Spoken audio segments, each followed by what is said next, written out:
Hello Virgo, welcome to your reading. My name is Maria and this is a tarot intuitive story for you if you have Virgo anywhere prominently in your chart. If you're a cross watcher or maybe something else drew you here, it could still be for you. You could have a Virgo transit, or maybe this particular message was meant to reach you as well. If it resonates, then surely it's for you as well. So we have a reading with 3 decks of cards: the Shaman's Dream Oracle, the Muse Tarot, and the Zen Tarot. And it kind of plays into a little bit the Leo reading that I just did, in the sense that this deck of cards, here's your first card, the Beloved. This deck of cards, the Shaman's Oracle, I was talking about this in the Leo reading, that I had a difficult time with it for a while, because I felt like so many of the cards were incongruent, didn't fit together, didn't get the message, how it was working out. Well, I got a lot of messages actually, but they were irritating to me, because it was like the picture was never completely fitting the headline, and the headline was never really fitting the subtitle, which was also not fitting the picture and not fitting the number. So there was a lot of like things not fitting together. And the short of the long is that well, you should actually maybe see if this reading resonates, then maybe like just the first 3 minutes of that Leo reading has a message for you as well, because I had a hard time with it also because of the way it was looking. And one of the reasons why I had a hard time with it, I'm only realizing this in the reading now. I'm saying all this because it's applying to some part of your life where something was irritating you and not working for you, was that there was so much darkness also in those cards. They're very sort of blackish, a lot of them. And when I started my channel, I was taking pictures of all of the cards, and I was putting it as sort of the front picture of the reading, because I don't know, I thought that was sort of how you did it, or how I had to do it. That was the right way to do it. But really, it was actually a lot of work somehow. It was always like putting the cards up and getting the right picture and sort of editing it so it looked nice, and putting text on it, and the pictures were never nice if there was a lot of black in them. So that was a little irritating to me with this deck. But now I've stopped doing those pictures, and so now all of a sudden the black is not irritating me. So this is a story about how something can stop or will stop irritating you. And the reason why it has irritated you is because you thought you had to do something, take on a responsibility, or do some extra work, or put in some extra effort somewhere where you actually don't need to. And that's what that irritant is trying to show you.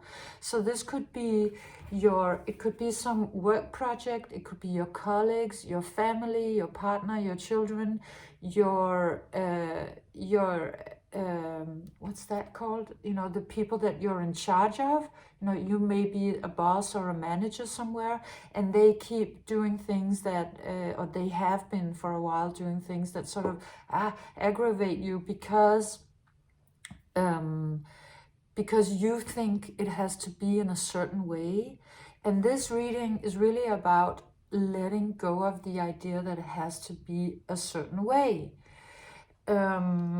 So what this process that may already be in motion, or that is gonna be in motion, or has been in motion, is talking about you having had a lot of burdens, a lot of stress. You come out with the burden card, and taking on an immense amount of responsibilities, like really making sure the wheels were turning and every little spoke in the wheel was perfectly aligned with all of the others, and working, stressing.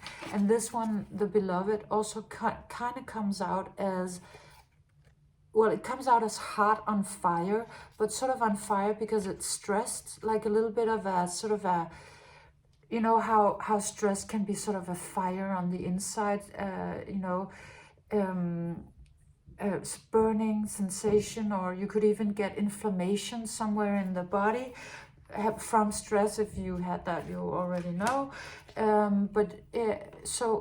You've been taking on a lot, or people have been putting a lot on you, and you've been sort of accepting that as a premise for your life or your work life. And what this reading is about, and the process that you're in now, is that it wants to teach you what it means to rest. What it actually means to rest. Already my nose is starting to run. It runs when I channel. Because you might have never known what it actually means to really truly rest. This one, if you can see how beautiful this one is feeling, like in a spa and all chilled out, and not, all is done, all is well, they can relax, but it really doesn't come out like all is done. It comes out like being able to rest even though all is not done. So it's sort of learning what it means, because if you can never rest unless everything is done, then you can never rest. It's so what the universe or your co-workers or your family or whoever this is, whatever this situation is that is stressing you out, because it never really falls into place and it's never really all right, and you're always taking on a lot of extra responsibilities. It wants to teach you to not do that. It wants to teach you to really relax and rest, even though, there may be chaos somewhere else, or there may be people doing things that in ways that wasn't how you would have done it if you were about to do it. Yes. So, and that is also why this one is talking about radical acceptance. It's talking about that because it is for you to learn to accept that the world is imperfect. Everything is imperfect. Nothing ever reaches the level of everything being perfectly done and completely done. And yet that it's okay for you to take a vacation, to relax, to take a day at the spa, to chill, to enjoy life anyway, right? Even though the work is not done, or somebody else is doing it in a way that you feel is unsatisfactory. So that's what the universe or spirit wants to teach you. And you then also come out with the empty well, because you've used up your batteries. I mean, you've run dry. You've used up all your power. The well is empty because you've been doing too much for too long and not replenishing. That replenishing is really needed. It's very important. And it's not important just one time. It's not about you take one day off and then go back to your life with enormous stress, or your task, or your family, or whatever it is that's draining you. It's about learning to do this as a practice. There's this, I think it's a Zen proverb that goes, if you're tired, learn how to rest, not to quit. So instead of doing so much that you suddenly can't at all, to learn that balance. And the next card is the Muse of Materials. Normally this looks to me like a card of somebody who's walking towards this promised land. For some reason, because sort of, I think, a speck of light, or it turned. This figure looked and still looks like it's walking towards me. So what it's saying is that you've been walking towards this promised land of the time when all of the drama would be fixed, or all of the mistakes would be undone, or all of the things would be perfect, and all of the work would be finally over. But it's like a moving target. You're always moving towards that promised land of that time when there's no more to do, and then you can finally relax. But you are now turning around, realizing, yeah, that's actually an illusion. That's a trick of the mind. That's is it called Fata Morgana in English as well? You know, when you walk in the desert and you think you see an oasis, you think you see water in the desert, but really it's just a trick of the mind. But it is an illusion. So you turn. It's really about you doing a U-turn, moving back this way, and then suddenly these two stand out to me with their hands towards each other, having actual reciprocity. They give in equal measure, and they're much closer, they're much more real. This over here is pie in the sky. These two are real. So Spirit wants to teach you to about reciprocity, about receiving as well, not only giving, not only doing, also resting, like finding that balance, but certainly for others to also have an option of, it's just reciprocity, right? Not only you doing the work, but others participating and you letting them. So a transformation is happening in you. It has to happen, because you can't keep drinking from an empty well. The well is empty. You can't keep running on a battery that's never recharged. It's not working. So change has to happen. Transformation has to happen. And it happens when you do the U-turn, when you realize, oh, that perfect time or perfect moment is not ever arriving. I need to turn around and go for that, and accept the imperfection of life, and start looking more at sustainability in your own sort of system. And it will really take you home. Like it'll take you home to a good feeling place, and also a place of more compassion with yourself, with your own, when you're tired, to be compassionate with yourself and to take care of that, not to just overhear it, but also actually then compassion with others, because it'll be, once you learn to rest, you'll get a little more chill about how others do things. It's sort of like I'm a yoga teacher, and one of the things that we talk about in yoga is ahimsa, is the principle of non-violence, and it always starts with yourself, with non-violence towards yourself. For example, not overburdening or overworking yourself, because once you learn to be non-violent to yourself, you will learn, it's more easy to not be it towards others. Not saying you're violent to anybody, it's just that you put a lot of pressure on yourself, and then maybe that spills over to a pressure on your surroundings without you noticing it, because it's just how you go about it. So it's a turning into this more compassionate space that starts first and foremost with yourself, for sure. How that plays out more practically, I guess, is that this card is the Five of Voices that comes next.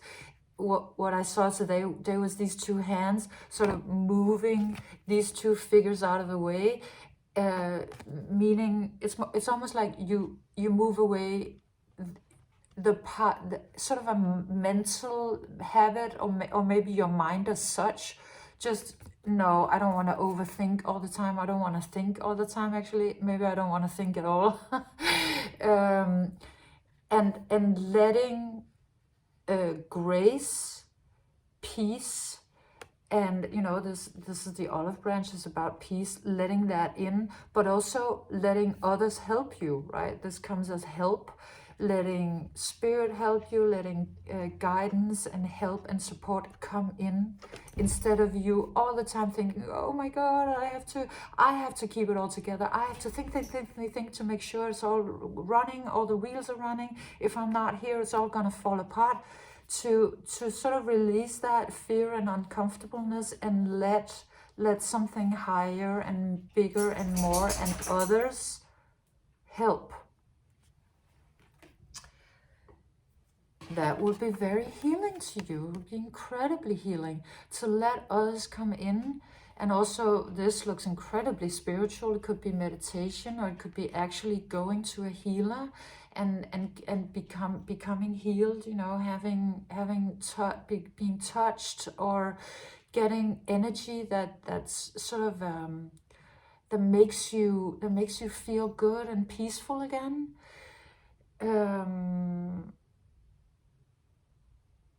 Yeah, so this is sort of the homecoming. The homecoming is stepping out of it also comes out a little bit as micromanaging, stepping out of micromanaging, trusting that the others can help and can do it, and allowing, you know, others to help. What also stood out to me was the fact that because this is an olive branch, you know, it comes out as a fruit. And you being the sign of the harvest, right? The harvest moon always being in the Virgo season. So I mean, you are meant to harvest. You are meant to get the fruits of your labor. But if you're always laboring on, it's like there's never that moment where the fruits can arrive to you. So how it should ideally work is that you do some work, then you rest, relax, chill, let the universe, let others give back to you. Then when you're replenished, you do some more work, and like that's the actual balance, and that's also the balance of nature. That's the balance of sustainability. Yeah. So you're coming home into rest and replenishment. It's very important that you're learning this at this point. And then comes out this closing door, which is it is a closing maybe, but it looks very much like an opening also. It's almost like the closing goes, the door goes this way and then closes in here, but then it's opening to all of this light, excuse me, that's coming into sort of a room that looks a little overgrown with weeds and maybe a little not tended. And this is talking about a deeper part of you, the part of you that needs nourishment. You may have been tending the whole world and servicing the whole world and making sure the wheels are running everywhere else, but there is sort of a deeper part of you, sort of a little bit of a maybe hidden part, or some door that you have been closed, that has been closed for a while, where you haven't let in the light because you've been focused elsewhere. But the homecoming is about letting light back into the places inside of you that are malnourished or not nourished enough, that need sunlight, that you know, where you need to go and play, where you need to light and play and happiness and good energy, and it will really make you see the world in another way. It'll make you sort of let go of a lot of that stress, feel much more light, see how sunny this card is, and all of these extra figures are kind of coming out as helpers.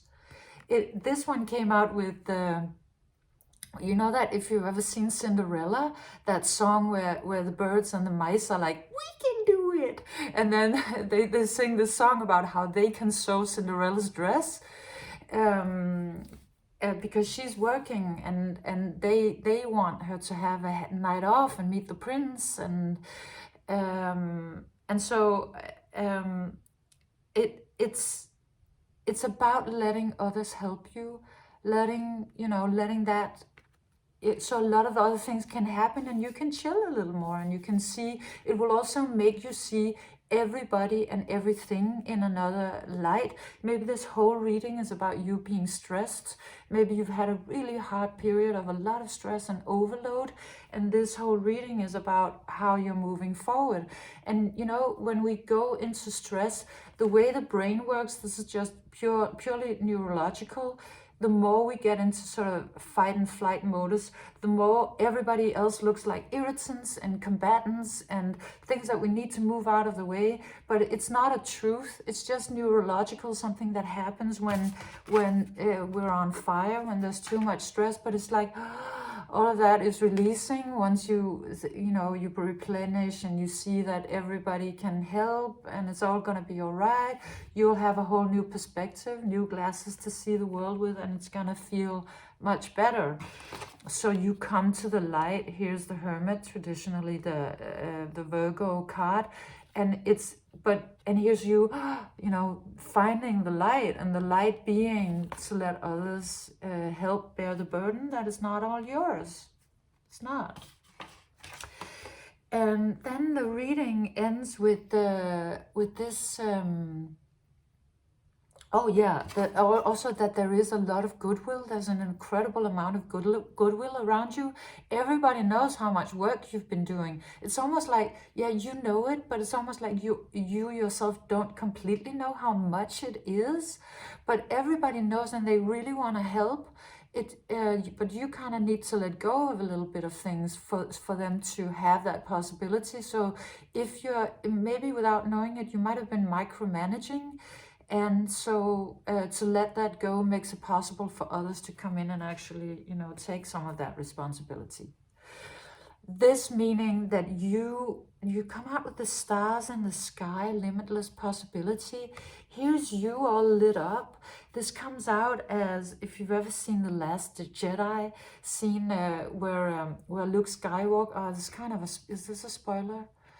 Well, no, not completely.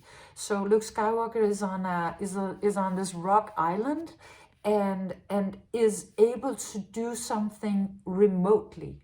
Is able because he has become this much light, such a Jedi master, like the master of Jedi masters, that he can remotely create things happening somewhere else, right? And that's actually what you're becoming able to do when you release the control of sort of the smaller things. And it's bringing me back to this, maybe that you are a manager or a leader, and once you really realize that you can let the others take the responsibility, you're able to lead that much more, and you're able to lead remotely. You don't have to be on site anymore. You can sit wherever and then sort of direct the things that are happening, you know, in the workplace or wherever we're in the family, whatever we're talking about, just via intention and energy, without actually having to even be there yourself, because, you know, space and time is completely out of, it's not, you know, once you've reached this level, it's not any kind of hindrance, and it's really about a power that you're reaching. So and yeah, and also understanding, you know, the visionary part of your leadership, or stepping into that, becoming maybe more of a leader and a visionary than a manager. So really a step up, like an incredible step up, an ascension, and also a promotion. And then ending your reading with the Night of Inspiration, of course, speaking about this heart on fire, but now the heart is not on fire in sort of an unhealthy way. Now it's about forward movement, passion, momentum, about you really getting somewhere. Maybe you've been kind of spinning your wheels, and yeah, this also kind of looks a little bit like a wheel spinning, and the empty well, right? You were just spending your energy, and then it starts over and over and over. Not anymore, because the heart is going to be on fire in like a passionate and healthy way, in a way that gets you somewhere, that creates forward momentum and fireworks, and really gets the whole ship sailing, or the whole thing going, or the like, it's almost like if you were planning a party, like it's gonna really be a great party, or just yes, you get it, right? It's really forward momentum and passionate, and you'll feel a lot of new freedom, a freedom that you haven't been feeling probably for a while. That's for sure coming in. It's all about replenishment and what's that called? When you leave the responsibility to others, when you don't take all of it, when you redirect the responsibility. There's a word, but at least letting go of sort of the reins of everybody else, and then you once you move forward, and that thing is gonna fall into place. Also because you don't need to be on site anymore for sort of your vision to manifest. Yeah. So this was your reading, Virgo. Yes, I hope you enjoyed it. I hope you got something out of it. If you did, please leave me a like or a comment, subscription, and I hope to see you. I hope to see you soon again. Bye, Virgo.